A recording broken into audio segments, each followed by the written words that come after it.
할렐루야. 제목을 따라서 해보실까요? 안식일을 지키면 복이 있습니다. 이런 제목으로 말씀 나눌 때에 은혜가 되고 복이 되시기를 주님의 이름으로 축원합니다. 예언서에 패턴이 있다면 과현미라고 그랬죠. 과거를 말씀하다가 현재를 말씀하다가 미래를 말씀하다가 다시 또 미래를 과거로 돌아오기도 하고 과현미가 왔다 갔다 합니다. 그 다음에 이제 미래에 대한 것은 이제 근원종의 패턴입니다. 가까운 미래를 말씀하다가 또 이거는 멀 원자, 먼 미래, 종, 마칠 종자, 종말에 대한 예언을 하다가 다시 가까운 미래. 그래서 과현미, 근원종 이렇습니다. 오늘 이사야 56장의 말씀은 대상은 유대인에 대한 말씀을 하다가 1절과 2절이 그렇습니다. 그 다음에 대부분의 말씀이 이방인에 대한 말씀을 하다가 그리고 그 부분에 가서는 이제 짐승들아라고 하는 얘기가 나오는데 대상이 짐승은 아닙니다. 짐승은 아니지만 짐승에게 해서 종말에 그러니까 가까운 미래는 이사야 선지자에게 있어서 성경시대 이방인들 그 다음에 이제 먼 미래라고 한다면 이방인들, 가까운 미래는 유대인들이죠. 유대인들, 먼 미래는 이방인들인데 교회 시대. 그러고 난 다음에 이제 종말 시대에 가서 또 말씀을 하는데 그는 이제 대상은 좀 이따 보면 알겠지만 일단은 짐승들아 하고 짐승들을 얘기합니다. 그래서 일단은 유대인, 이방인, 짐승 이렇게 세 가지로 말씀을 정리하려고 합니다. 자, 특징이 있다면 안식일이 포인트입니다. 오늘 제목도 안식일을 지키면 복이 있다 라고 하는 말씀이 3번 반복합니다. 어떻게 그냥 의미를 놓치고 읽으면 한 말을 또 하고 한 말을 또 하고 한 말을 또 하는 2절, 4절, 6절이 그렇습니다. 그러나 다른 것 같은 것 같아도 다른 거죠. 여러분 우리 이 동양에서는 사주팔자를 봅니다. 본다라는 말을 하죠. 사주팔자를 본다. 사람의 얼굴은 어떻습니까? 관상을 보고 그 사람의 어떤 길흉을 보죠. 본다라는 말을 씁니다. 손금도 본다라고 그러고 점도 본다라고 말을 씁니다. 그러다 보니까 우리는 예수님을 믿어서 거듭나서 새로운 피조물이 되어야 되는데 과거에 우리 조상들이 믿던 우리 어떤 민간신앙, 무속신앙의 영향을 받아서 나도 모르게 예배를 뭐라 그럽니까? 본다라는 말을 씁니다. 절대 잘못된 거죠. 별 중요하지 않은 것 같아도 아닙니다. 여기에 우리도 모르는 사이에 뿌리 깊은 무속신앙이 남아있어서 그럽니다. 예배는 보는 게 아니라 뭐예요? 드리는 거죠. 예배는 드리는 겁니다. 그러면 하나님 받으시잖아요? 받으면 그걸로 끝나는 게 아닙니다. 하나님이 우리에게 뭔가를 주는 거죠. 그게 복이라고 하는 겁니다. 자, 그러면 일단은 우리가 한번 짚고 넘어가십시다. 관상이라는 거, 사주팔자라고 하는 거 과연 맞는 것인가? 우리 믿는 사람은 이거를 어떻게 생각을 해야 되는 것인가? 이거는 하나님이 오시지 않았을 때, 메시아를 하나님께서 보내지 않으셨을 때에 고달픈 인생들에게 하나님이 허락하신 겁니다. 한번 찾아볼까요? 허락도 아니고 방임이라는 표현을 쓰는데 사도행전 14장 16절 말씀을 읽겠습니다. 하나님이 지나간 세대에는 모든 민족으로 자기들의 길들을 가게 방임하셨으나 각자 민족들이 하나님을 모르니까 뭔가 하나님 신을 찾는다라고 하는 명목하에 민간 신앙이 발달을 한 겁니다. 그걸 하나님이 방임 내버려 두셨습니다. 그러나 그것은 정답은 아닙니다. 힌트를 찾아내는 거죠. 그런데 하나님께서 메시아를 보내주셨습니다. 메시아가 정답입니다. 정답이 왔으면 더 이상은 힌트가 필요 없습니다. 힌트는 폐기하고 정답 붙들고 나가야죠. 그게 믿음이라는 것이고 그걸 통해 구원을 받는데 메시아가 왔는데도 불구하고 여전히 힌트를 붙들고 세상은 나가는 거죠. 자, 그런데 또 하나, 이 사주팔자도 그렇고 관상도 그렇고 성금도 그렇고 무슨 말을 많이 합니까? 있다 없다라는 말을 많이 합니다. 재물운이 있다 없다, 생명선이 있다 없다, 남편 복이 있다 없다, 자식 복이 있다 없다, 있다 없다라는 말을 많이 씁니다. 그런데 예수 그리스도를 믿는 하나님의 사람들에게는 이거는 전혀 중요한 게 아닙니다. 있거나 없거나 상관없이 하나님을 믿는 하나님의 사람들, 내 안에 하나님이 있으면 팔자에 없는 복도 생기는 것이고, 있던 사람도 하나님을 제대로 믿지 않으면 없어지는 것이고 소멸해 버리는 거죠. 그러니까 환경적으로 있다 없다는 전혀 중요하지 않습니다. 내 안에 하나님이 계시고 내가 믿음으로 굳게 서면 없는 것도 있고 있는 것도 없고, 무에서 유를 창조하고 물이 변하여 포도주 되고 쓴물은 달게 되고 반드시 기적은 일어나게 될 줄로 믿습니다. 그런 관점에서 오늘 말씀을 한번 풀어보는 거예요. 그래서 이사야 선지자에게 있어서 가까운 미래에 이 유대인들에게 어떤 변화가 일어날 것이며, 먼 미래에 이방인들에게 어떤 일이 있을 것이며, 아주 먼 미래 종말에 어떤 일이 일어날 것인가, 이런 관점으로 세 가지로 정리하겠습니다. 첫째는 있는데 못 받은 케이스, 유대인 언약입니다. 뭐가 있고 뭐가 못 받은 거예요? 복을 얘기하는 겁니다. 복이나 운, 복이나 운을 얘기한다 그랬죠. 하나님이 아브라함과 언약을 맺으셨습니다. 너는 너의 본토 친척 아버지 집을 떠나서 내가 내게 지시할 땅으로 가라. 내가 너로 큰 민족을 이루고 내게 복을 주어 내 이름을 창대케 하리니 너는 복의 근원이 될지니라. 그리고 엄청난 겁니다. 복의 근원이 돼버린다는.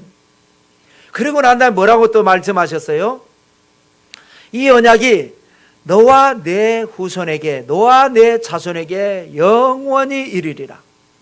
그래서 하여튼 아브라함 당대에 축복을 받았습니다. 아들만 늦게 낳았고 나머지는 막 가는 곳마다 물질 축복을 받고, 아브라함이 큰 이제 영향력 있는 사람으로 성장을 했죠. 그러니까 그 너와 내 자손이니까 유대인들은 DNA 속에 하나님이 말씀하신 운이나 축복이 프로그래밍 돼 있습니다. 없지 않아요. 있어요. 있는데 유대인들은 못 받았습니다. 그들은 고난의 민족이고 버림받은 민족이고 2000년 동안 나라 없이 유랑한 민족이고 결국 예수님을 믿지 않고 있는데 못 받은 케이스가 바로 유대인입니다. 왜 그러느냐? 안 믿어서 그런 겁니다. 언약이라고 하는 것은 무조건 주는 게 아니고 조건에 따를 때 주는 겁니다. 약속이니까. 믿으라고 그랬는데 안 믿은 거예요. 못 받은 거예요. 나중에는 믿게 되겠죠. 그때 가서 받게 되겠죠. 하여튼 지금까지 못 받고 있는 겁니다. 왜 안 믿어요? 의롭지 못하기 때문에 못 믿게 된다는 겁니다. 성경은. 내가 내 안에 의가 없기 때문에 안 믿어지고 못 믿어지는 거예요. 믿는 것도 그 쉬운 게 아니에요. 그 말씀이 오늘 1절과 2절 말씀을 그렇게 한 겁니다. 첫째는 1절은 뭐냐? 정의를 지키지 못한 걸 지적을 하면서 의를 지키라고 권면하는 말씀 1절을 읽겠습니다. 야훼께서 이와 같이 말씀하시기를 너희는 정의를 지키며 의를 행하라. 이는 나의 구원이 가까이에 왔고 나의 공의가 나타날 것임이라 하셨도다.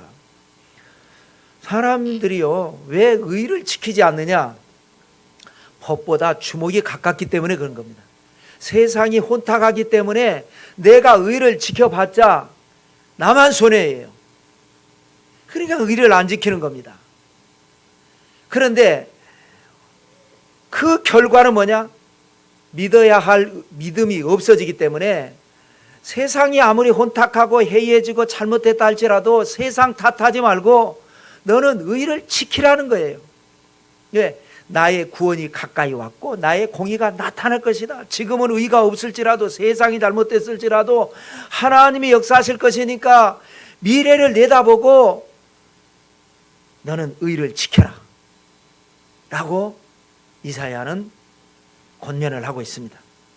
그래야 믿음이 생기게 되고 그 믿음으로 구원을 받는데, 메시아가 올 때 믿어지는데, 세상이 잘못됐다고 내가 의를 지키지 않으니까 내가 불의하기 때문에 믿음이 생겨나지 않는다라는 그런 논리를 지금 펴고 있는 겁니다. 그래서 믿음을 지키지 못할 것을 예언을 한 겁니다. 이사야는 2절입니다. 읽겠습니다. 안식일을 지켜 더럽히지 아니하며 그의 손을 금하여 모든 악을 행하지 아니하여야 하나니 이와 같이 하는 사람, 이와 같이 굳게 잡는 사람은 복이 있느니라. 복이 있다는 말씀을 하잖아요. 안식일을 지켜 더럽히지 말라는 거예요. 그런데 그걸 못 지킨 겁니다. 이게 하나님과의 언약인데, 다윗과 솔로몬의 황금시대 이후에 이스라엘이라고 하는 나라는 점점 혼탁해지고 타락해버리고 말았습니다. 우리가 왕들의 리더십 공부할 때 나눴죠. 사람들이 이제 불의와 타협해버리고 말았습니다. 그래서 믿음을 잃어버린 겁니다. 안 믿어지는 겁니다. 그때부터는. 그러니까 자기들이 그렇게 기다리던 메시아, 하나님이 자기들을 위해서 보내신 메시아를 안 믿는 겁니다. 이방인들은 믿어지는데 안 믿어지는 겁니다. 못 믿는 겁니다. 지금까지 안 믿는 겁니다. 그래서 여러분, 모든 세상 만사는 자기 할 탓이라는 말이 있습니다. 물론 환경적으로 그런 요인을 제공한 건 있습니다. 그럼에도 불구하고 내가 어떻게 하느냐가 중요합니다. 세상이 아무리 잘못됐어도 세상 바라보지 말고 내가 의를 지키면 믿음이 생기고 믿음을 지키면 복을 받는데 그게 안 되는 거예요. 엘리 제사장, 타락한 제사장입니다. 그래서 사람들이 예배가 다 무너져 버렸어요. 왜? 제사를 드린다고 가지고 가면 그 아들 녀석들이 하나님께 드리기도 전에 먼저 먹어버리는데, 아유, 이래봐야 소용없다. 예배가 다 무너져 버렸습니다. 그런데 한나라고 하는 여인은 상관이 없습니다. 나는 하나님께 드리는 예배니까. 여러분, 매년제라고 하는 말이 이 사무엘상에만 나옵니다. 한나에게만 나옵니다. 그전에는 매년제라는 말씀이 모세 오경에도 없어요. 그래, 다른 예배는 뭐 말할 것도 없거니와 다른 성경에 기록되어 있지 않은 매년제를 드리기 위해서 그 먼 곳까지 찾아가 가지고 하나님께 제사를 드립니다. 그거를 엘리 제사장이 제대로 드려주거나 안 드려주거나 그 아들 녀석들이 먼저 먹어버리거나 안 먹건 상관없어요. 나는 하나님 앞에 내 믿음을 지키는 겁니다. 그랬더니 하나님께서 그 타락한 제사장 엘리의 기도를 받고 한나가, 자식이 없던 한나가 사무엘을 낳아가지고, 이때부터 이 사무엘이 나중에 태어나서 이스라엘의 역사를 바꿔버리잖아요. 그러고도 3남 2녀를 낳는 하나님의 축복을 받게 하신 겁니다. 그래, 오늘날 우리는 세상 탓하지 말잖아요. 뭐 정부 탓하도 하지도 말고, 물론 때로는 그것을 우리가 분석해서 앞으로 우리가 어떻게 살아야 되느냐 하는 얘기는 할 필요가 있어도, 나는 세상이 어떻든지 간에 내가 의를 지키고, 사람은 욕하면서 배운다 그러잖아요. 욕하면서 배웁니다. 여러분, 여야가 싸우는 거 보세요. 막 욕하면서 지도 그래. 이쪽에서 또 욕하면서 지도 그래. 욕하면서 배우는 거예요. 나는 안 그럴 것 같죠? 나도 그러는 거예요, 다. 그러나 하나님 믿는 백성은 하나님과 나하고의 관계에서 의를 지키고, 의를 지키면 믿음을 지키게 돼 있고, 믿음을 지킨다는 건 뭐냐? 하나님이 기뻐하시는 안식일을 지키는 겁니다. 여러분, 오늘날은 이제 주일이라고 그러죠. 주일 성수. 거룩하게 지키는, 예배 한 번을 통해서 하나님이 감동하시고 예배를 통해서 하나님이 역사하시는 그런 예배 잘 드리는 우리 사랑과 은혜 교회 여러분 모두 되시기를 주님의 이름으로 축원합니다. 자, 두 번째로는 반대죠. 없는데 받게 된 케이스가 이방인에 대한 이야기를 3절부터 좀 긴 내용으로 얘기를 합니다. 이방인들은 없는 겁니다. 하나님이 약속하지 않았습니다. 세상 말로 팔자에 복이 없는 겁니다. 구원이 없는 겁니다. 열애자요 번외자입니다. 그런데 나중에 우리가 신약성경이 되면서 교회 시대, 지금 현재 우리도 그렇고 그들은 봤죠. 갈라디아서 3장 14절을 먼저 읽어보겠습니다. 이는 그리스도 예수 안에서 아브라함의 복이 이방인에게 미치게 하고 또 우리로 하여금 믿음으로 말미암아 성령의 약속을 받게 하려 함이라. 아브라함의 복이 유대인에게 미쳐야 되는데 유대인들이 안 믿고, 그래서 그렇게 돼버리니까 이방인이 예수님을 믿어버립니다. 예수님을 뭔지도 모르지 않아요. 그런데 마음의 문을 열어서 막 하나님을 믿게 하시고, 그래서 구원을 받게 하시고, 그래서 아브라함의 복이 이방인에게 미치게 하고 또 믿음으로 말미암아 성령의 약속을 받게 하신다. 그래서 이 운이나 복은요, 믿음의 언약입니다.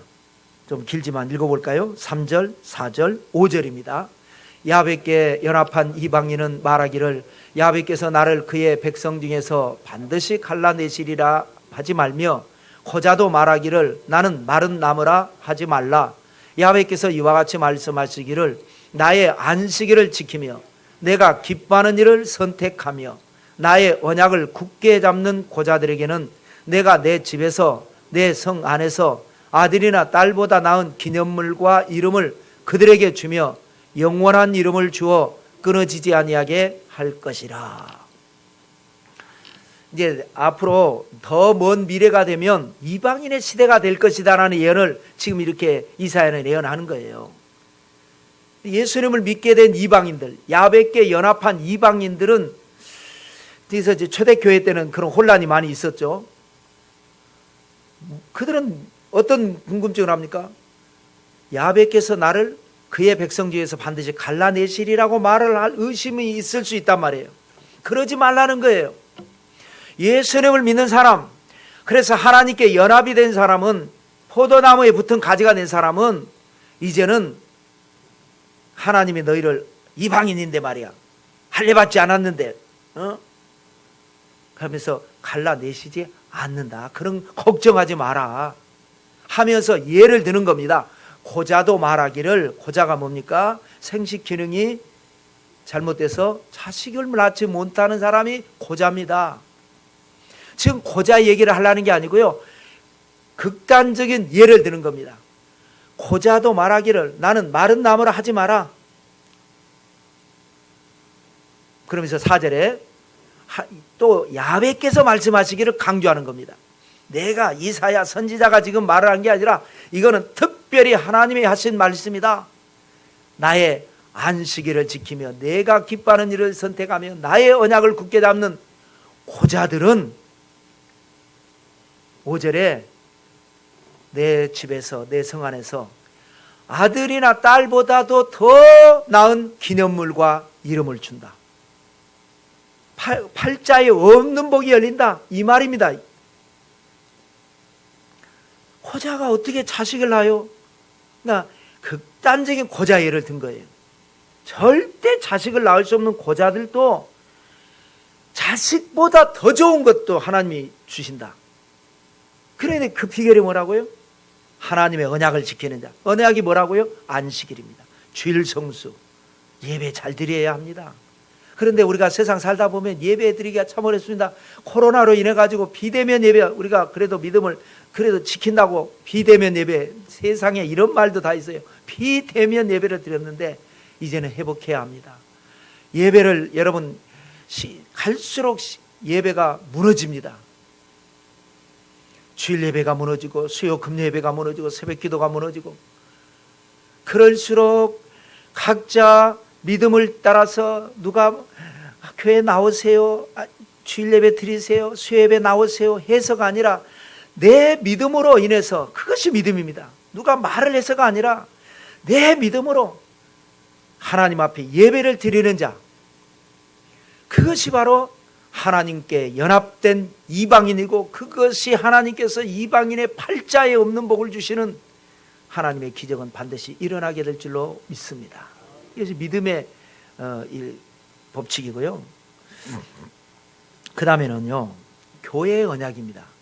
왜냐하면 다음 또 먼저 읽고 합시다. 6절 7절을 읽겠습니다. 또 야훼와 연합하여 그를 섬기며 야훼의 이름을 사랑하며 그의 종이 되며 안식일을 지켜 더럽히지 아니하며 나의 언약을 굳게 지키는 이방인마다 내가 곧 그들을 나의 성산으로 인도하여 기도하는 내 집에서 그들을 기쁘게 할 것이며 그들의 번제와 희생을 나의 제단에서 기꺼이 받게 되리니 이는 내 집은 만민이 기도하는 집이라 일컬음이 될 것임이라.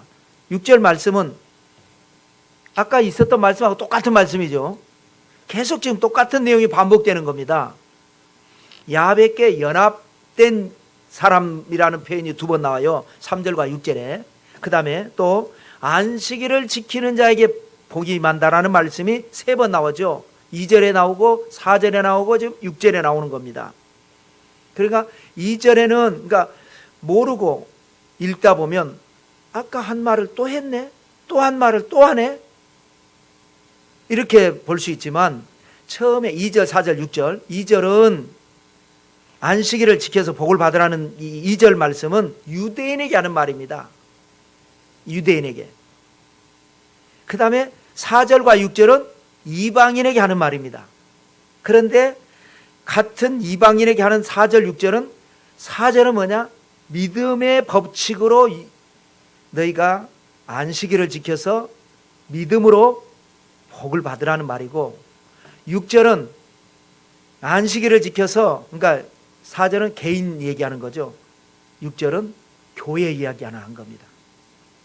그래서 7절이 교회에 대한 내용이 많이 나오죠. 내가 그들을 나의 성산으로 인도하며 성산이 바로 교회입니다. 기도하는 내 집에서 교회입니다.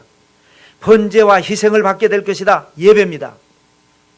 내 집은 만민이 기도하는 집이 될 것이다. 교회를 말합니다.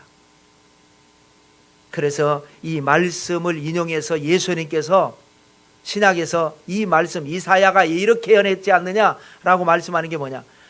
만민이 기도하는 집이라 그랬는데 왜냐? 로마 제국 시대이다 보니까 먹고 살기 힘드니까 유대인들이 다 흩어져 있잖아요. 전 세계에 흩어져 살다 보니까 거기서 돈을 벌어서 거기 돈을 가지고 예루살렘에 와서 성전세도 내고 예배를 드리는 겁니다. 제사를. 그런데 이 기득권을 가진 사람들이 야 이방인 돈을 안 받아. 성전에 말이야 그런 더러운 돈 드리면 안 받아. 어떻게 해야 되냐? 반드시 히브리 돈으로 드려야 돼. 그럼 환전을 해야 되잖아요. 환전 돈 바꾸면서 또 이득을 취하는 거예요. 그래 보니까 성전에 하나님께 예배 드리는 것이 아니라 완전히 장사꾼들이 판을 치고 기득권을 쥐고 그러고 있는 거예요. 이 사람들은 저 멀리 바쁘게 살다가도 하나님 앞에 와서 성전세도 드리고 또 절기도 지키고 예배 드리겠다고 오는 사람을 안 되를 자기들이 하고 있는 거예요. 그러니 노건으로 채찍 만들라고 막 그 상을 뒤집어 벗까지 하면서 이사야가 뭐라고 그랬어? 이 집, 내 집은 만민이 기도하는 집이라 그랬는데 한번 읽어볼까요? 마가복음 11장 17절입니다. 이에 가르쳐 이르시되 기록된 바 내 집은 만민이 기도하는 집이라 칭함을 받으리라고 하지 아니하였느냐? 너희는 강도의 소굴을 만들었도다 하시매. 만민이 기도하는 집이니까 로마에 가서 돈 벌어서 로마 돈 가지고 오면 어떠냐? 아프리카 가서 돈 벌어서 아프리카 돈 가지고 오면 어떠냐? 그걸 너희들이 된다 안 된다 하면서 장사하면서 탄전하면서 이득 취하고 만민이 누가 됐든지 하나님 앞에 안 나오는 것이 문제지 하나님 앞에 나와서 하나님 잘못했어요. 나는 죄인이에요. 그래도 용서받고 구원받고 은혜받고 축복받고 싶어요. 나오면 누구든지 받아들여야 되는데 된다 안 된다를 너희가 하고 있으면서 그냥 막 그냥 가르쳐 채찍질 하시면서 나무는 것입니다. 그래서 교회의 언약이요 믿음의 언약이다. 안식일을 지키는 것이 복이고 그것이 믿음의 언약이고 그것이 교회의 언약이다. 한번 이제 했고요. 자, 세 번째로는 조금은 이제 종말인데 결국은 받지 못하는 케이스. 짐승들에게 말은 했지만 대상은 짐승들이 아니고 결국은 유대인에 대한 말씀입니다. 유대인. 왜냐? 자, 유대인은 어찌됐건 선택을 받았잖아요. 근데 버림을 받았어. 그러면 책임을 하나님께 우리가 한번 돌리자면 하나님께서 책임지시고 구원하셔야지, 안 믿는다고 버리시면 어찌합니까? 하니까 우리가 잘 아는 대로 로마서 11장에 사도 바울이 접붙임에 대한 말씀을 하셨잖아요. 참 감람나무가 있는데 찍혀서 가지가 버림을 받, 나무 자체는 버림받은 게 아니에요. 가지가 버림을 당했다. 그리고 돌감람나무가 있는데 그 찍어서 여기다가 접을 붙이니까 열매 제대로 못 맺던 돌감람나무에서 좋은 감람 열매를 맺는다. 이방인들이 구원받고 이 유대인들은 버림을 당하는데, 나중에 세월이 지나서 이방인들이 접붙여서 열매를 맺는데 하물며 유대인들도 자기 가지에 다시 접을 붙여가지고 열매 맺는 날이 올 것이다 라고 사도 바울이 설명을 했습니다. 그래서 하나님은 유대인도 구원하시고 이방인도 구원하시고 모두를 다 구원하시려고 하나님이 섭리하시는 것이다 라고 했는데, 그 말씀을 이사야가 예언을 해놓은 겁니다. 8절을 읽어볼까요? 읽겠습니다. 이스라엘에 쫓겨난 자를 모으시는 주 야훼가 말하노니 내가 이미 모은 백성 외에 또 모아 그에게 속하게 하리라 하셨느니라. 이미 모은 백성이 누구예요? 유대인이잖아요. 아브라함을 통해서 언약을 맺으시고 내 자손을 통해서, 그래서 야곱이 12아들을 낳고 12아들이 12지파를 만들어서 애굽에 내려가 살다 보니까 노예 생활을 하다 보니까 고생을 했지만 생육이 왕성해가지고 보행하는 장정만 60만 명이 되는 큰 민족이 됐습니다. 이제 하나님께서 이미 모은 백성, 약속의 백성 유대인들입니다. 이 백성 외에 또 모아 예수 그리스도를 통해서 모인 이방인들을 말합니다. 그래서 그에게 속하게 하리라 하고 끝난 것이 아니라 처음으로 거슬러 올라가면 이스라엘의 쫓겨난 자를 모으시는 주라고 하는 뉘앙스가 뭐냐? 그래서 이방인들이 안 믿어서 2000년 동안 나라 없는 신세가 되고 고난의 민족이 되고 그런 것 같지만 나중에 다 쫓겨난 자 다 모아서 종말의 재앙을 통해서 회개하고 믿고 구원받게 하신다라고 하는 여기에 예언이 되는 겁니다.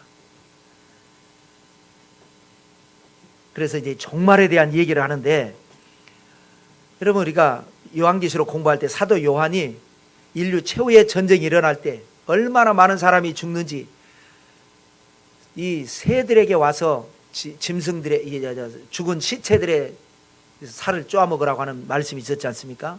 한번 먼저 그 찾아볼까요? 계시록 19장 17절과 18절입니다. 읽겠습니다. 또 내가 보니 한 천사가 태양 안에 서서 공중에 나는 모든 새를 향하여 큰 음성으로 외쳐 이르되 와서 하나님의 큰 잔치에 모여 왕들의 살과 장군들의 살과 장사들의 살과 말들과 그것을 탄 자들의 살과 자유인들이나 종들이나 작은 자나 큰 자나 모든 자의 살을 먹으라 하더라. 사도 요한이 마지막 때 전쟁이 일어나는데 얼마나 큰 전쟁이고 피차가 이긴 적이 없어요. 다 피해를 봐서 왕도 죽고 장군도 죽고 말 탄 자도 죽고 평민들도 죽고 종독도 죽고 다 죽으니까 세상에 있는 모든 새들이 다 몰려와서 이거 다 쪼아 먹어도 할 정도로 그런 걸 예언해 놨는데, 그 예언을 해놓은 것이 요한보다 700년 전에 이사야가 이런 예언을 했어요. 오늘 본문을 내 내용은 9절과 10절입니다. 읽겠습니다. 들의 모든 짐승들아, 숲 가운데 모든 짐승들아 와서 먹으라. 이스라엘의 파수꾼들은 맹인이요 다 무지하며 벙어리 개들이라. 짖지 못하며 다 꿈꾸는 자들이요 누워있는 자들이요 잠자기를 좋아하는 자들이니.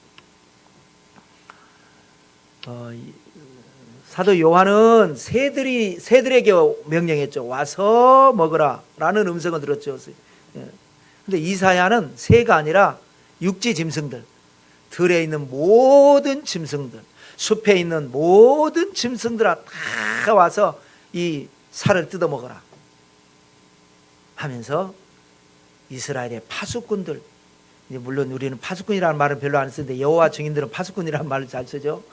하나님께서 책임을 맡겨준 유대인들이죠. 이스라엘이니까 책임을 맡겼는데 그들은 맹인이에요. 눈이 있어도 보지 못해. 메시아가 와도 깨닫지 못해. 무지해요. 벙어리예요. 짖지도 않아요. 그리고 꿈이나 꾸고 헛된 꿈이나 꾸고 그런 것을 지적을 하면서, 그러니까 아까는 종말이 됐을 때 구원받을 유대인들이 있고 끝까지 적그리스도 편에 서 가지고 하나님을 대적하다가 결국은 멸망할 유대인들이 있을 것임을 여기에서 암시하고 있는 겁니다. 우리하고는 상관없으니까 우리는 아까 두 번째 대지에서 비록 이방인이지만 하나님의 선택된 백성이 아니었지만 우리 조상들에게 좋은 DNA가 없었을지라도 내가 예수님 잘 믿어서 가문에 흐르는 저주는 끊어버리고 하나님께 연합해서 하나님을 감동시켜드리는 예배 잘 드려서 세상 말로 팔자에 없는 복 받는 저와 여러분 되시기를 주님의 이름으로 축원합니다. 이 말씀이 우리에게 주시는 말씀입니다. 그래서 하나님의 언약이라고 하는 겁니다. 예배 잘 드리는 신앙, 세상 탓하지 말고 우리는 열심히 예배 드려서 내가 드리는 이 한 번의 예배가 하늘이 감동하고 땅이 감동하고 귀신도 놀라 자빠질 정도로 간절한 마음, 진실한 마음, 소박한 마음.